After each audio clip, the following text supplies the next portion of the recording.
Hello there, Geminis. Welcome to your weekly reading. In terms of your love relationships, I have two definitive storylines here. So take what fits for your situation, okay? And because I feel like I'm speaking to two groups of people, but the underlying energy is that there is, for those in relationships, I feel like there's third party situation.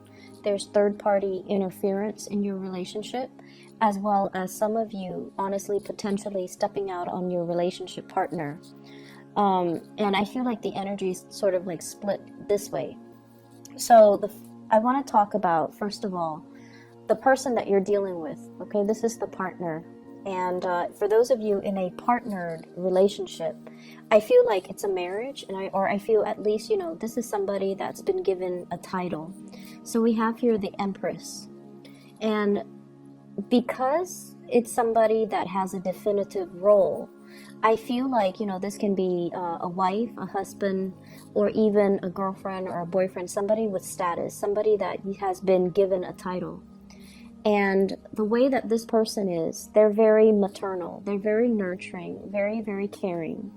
And they do a lot in order to maintain the household. They also do a lot in order to maintain stability within a dwelling, within a family unit. They are also the bearer of traditions. And, they keep the customs alive. They keep the household running. They keep the kids nice and clean and well fed, and they put them to bed.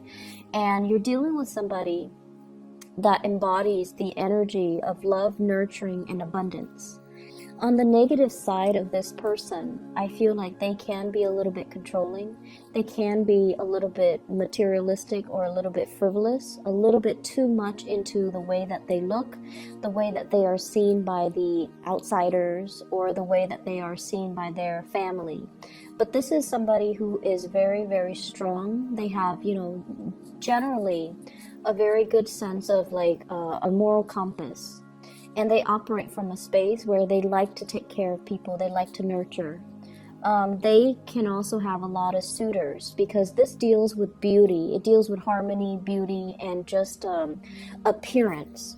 So they could have, a lot of people vying for them. They can be very beautiful personally, or at least in your eyes. And I feel as if, with this Empress energy, and it's right next to the High Priestess.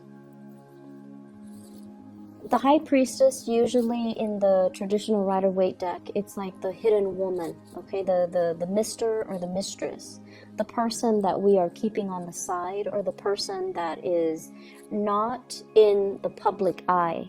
So for many of you, I just see this opposition here between the Empress, the person that you're seen in the public eye with, and the High Priestess, the person that's kind of like operating and working behind the scenes.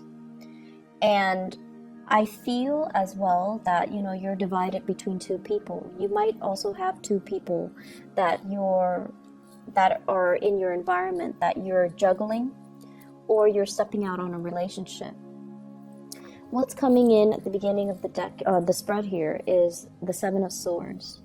And the Seven of Swords is a situation where it's not entirely upfront and honest and seeing the light of day. It's like keeping things from, it's like holding back on communicating whole truths, okay? Hiding things, keeping things under wraps, keeping things hidden. So it's sort of like all these questions are coming at you, and you're kind of dodging or being evasive.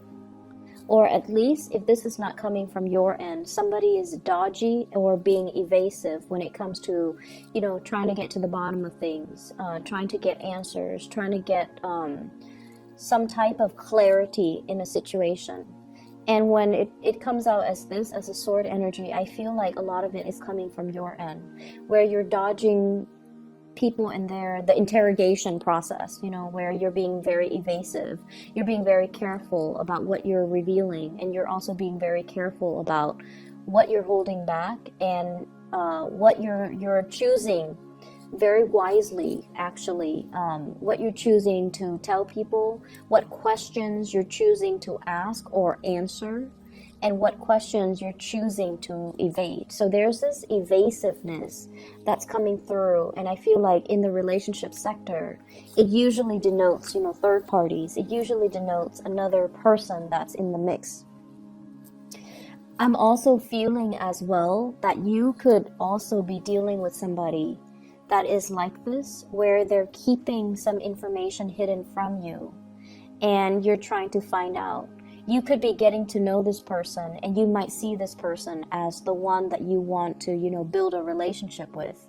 But there is some sense of like, they're either in your eyes being evasive, or they're kind of mysterious. They're kind of hard to pin down.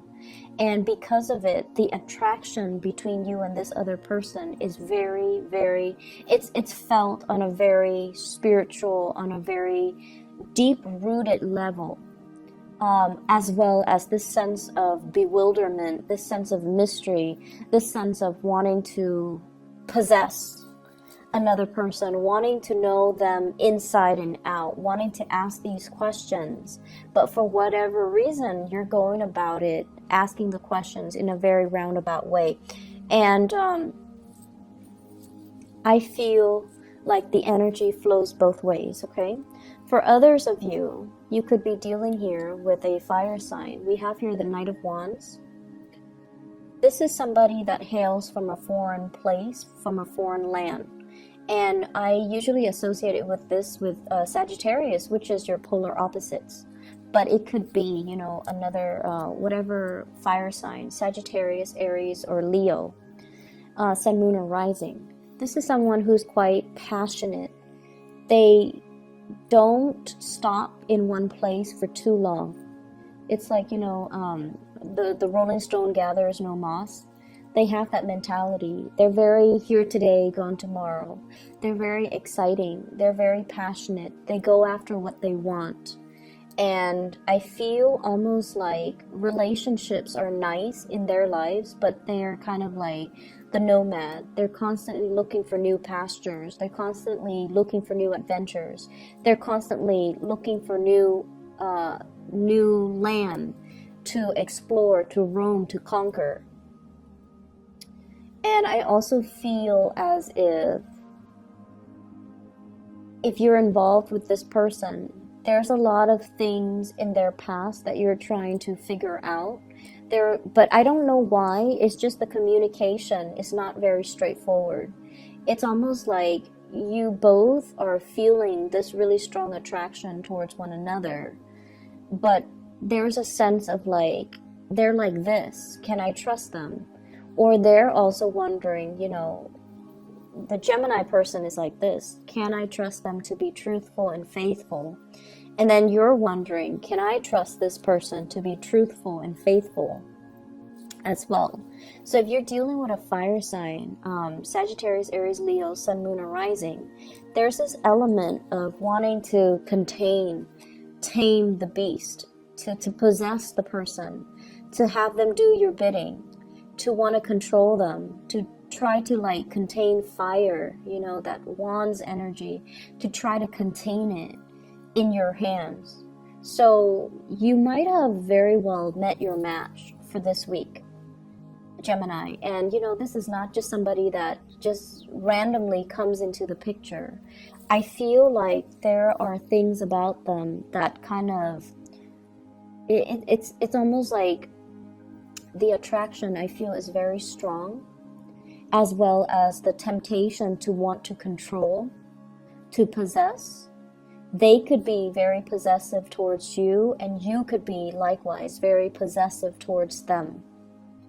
And I feel like there are clashes when it comes to egos. One person wants to be free. One person wants to, I'll come and go as I please. I can't be contained. And then the other person wants to possess, wants to control, wants to dictate, how the relationship is going to go. And so it's almost like in the process of trying to contain fire in your hands, You might get burned. You want to be a little bit careful if you're dealing with this character. Not that they're not a bad person, but they value their independence so much that it's going to be very difficult for you to tell them, you know, like, I see this energy. You sit where I tell you to sit, you know? It's not that severe, not that controlling or manipulative, but I feel like it's this back and forth that you have with another person. And the back and forth, the communication though, is very, very, very wavy. It's not straightforward. And so in order to deal with this type of energy, if you're dealing with somebody that you really like and you want to, you know, build something with them, clear communication, especially if it's a fire sign, Geminis, you need to be very straightforward with your intentions. You need to communicate in a very matter-of-fact, blunt manner, because I feel like all fire signs really appreciate is just, you know, they don't like cryptic messages. They're too impatient to try to figure things out. And they're too impatient to wait for you to state your intentions. So the way to deal with this is with the High Priestess energy coming in the middle of the spread. It's sort of like, let's try not to hold back when it comes to communication. Let's be very clear, and let's not be cryptic when we are dealing with other people. It's a general, you know, good rule in life. But I feel like for some of you, there are just some things here with power struggles and control that's really interfering with your relationships, okay? For others of you, it could be this fire sign that is stepping out on the relationship. There's an overall sense of mistrust between you and them. And there's an overall sense of like wanting to, they might have several options. You know, with the partner you're dealing with or the person that you like, they might be somebody that smells really good, that looks really good. I see a lot of flowers here, so I'm tempted to say like smell. Somebody who's very, very tactile. They could very well be, you know, extremely beautiful, handsome. They take care of themselves. They're on a pedestal. They're just kind of like floating up there. So it's like you at least put them on a pedestal and you feel like they're too good to be true. You want to possess. You want to bring them back down to earth. Or likewise, somebody could be doing this to you. But I just feel as if it's an energy of like freedom versus commitment, and it's an expansive energy as well that deals with it's stirring up some insecurities from both parties, and as a result of it, I feel that it can be very challenging when it stirs up our insecurity, and when we feel like we can't communicate properly. We feel very rattled by the other person whenever we're around them, and we can't really gauge their intentions, or we can't really gauge what we're about to do, or they're coming so fast and so they're coming on so fast and so strong that you wonder, do they do this with everybody? Am I just, you know, one of their groupies? Am I just one of the person that's following their lead, or do they actually have a specific place in their heart for me? So I feel like it's stirring up some anxieties as well as some insecurities within you. It's exciting. It's very exciting, but it's also very topsy-turvy. And so what you decide to do, I feel, is that you need to take control of the situation, and you need to have some type of clear and straightforward communication.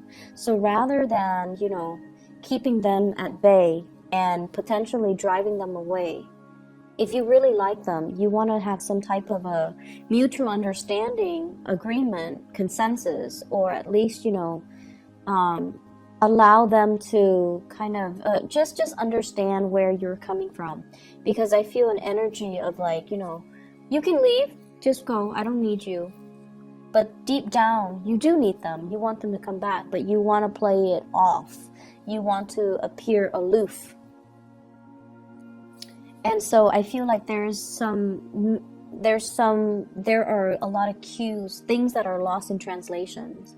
There are also a lot of miscommunication as well that needs to be worked out. I don't feel like it's getting resolved, but it needs to definitely be worked out in this spread, okay? At least for this week. So if this sounds like the situation you're in, where it's not third party, but there are fears of third parties, and you need to kind of just, open up that channel of communication. If you are dealing with a third party, I feel like your intuition is leading you on the right path towards kind of freeing yourself and not being, it's like, that being wrapped around somebody's fingers and feeling like they've got you pinned down. You can't go, even though you want to go off with somebody else. It feels like that to me. Moving on to other areas of your life here, this is pretty much serving as your spiritual advice. And what I feel overall is you are going to be playing mediator this week, okay? And I see some issues when it comes overall here to dealing with people, giving advice to people, being kind of like the onlooker in a conflictual situation. So for many of you, you might be, you might work as a therapist. You might play therapist for family members. You might play therapist for friends. You might be as well playing therapist for coworkers who are not getting along, who are competing with one another, who are working at cross purposes with one another, who are not communicating very well. And so you're going to be kind of like the person that they all go to vent their emotions, to vent everything that they're feeling. So whatever, frustrations other people are dealing with, they're going to come to you, and you're going to be kind of like that shoulder for them to cry on here with this Queen of Cups. And I also feel, this is family, this is friends coming in, as well as people in the workplace, not so much coworkers, maybe even people that you're managing, supervising, teaching. There's a big element here about training, learning a new craft, learning a new skill. Everybody's on board, working in the same direction, building something of lasting value. And I feel like, it's a process where we want it a specific way, but then we understand that the skill set of the people that are tasked with completing this process, they might not be capable, they might not be competent. So we kind of have to lower our expectations and kind of like go to their level to teach them where they're at. So I see you as being sought after for advice, for your opinion, for your skills and expertise. And I also see you giving logical, tangible advice on the practical front, but also giving, emotional advice as well in other areas. There could also be conflict between you and a water sign, okay? So Pisces, Cancer, Scorpio, Sun, Moon, or Rising, regarding, this is a card about competition here. So you could be competing with each other. If it's somebody who's also in very high demand, they might do things differently than you because, you're an air sign, they're a water sign. They're not going to move as fast as you'd hope. So if you're waiting on them, there's going to be that element of frustration. The career front is looking really, really good here with the sun. The sun indicates to me, the spotlight. It's sort of like the areas where you shine, or the areas where you're very, very visible. Everybody sees everything that you're doing. But it's next to the Three of Pentacles, which denotes that people are soliciting you. They're trying to find you. They're coming to you in droves to try to get your expertise, get your ideas, get your opinions.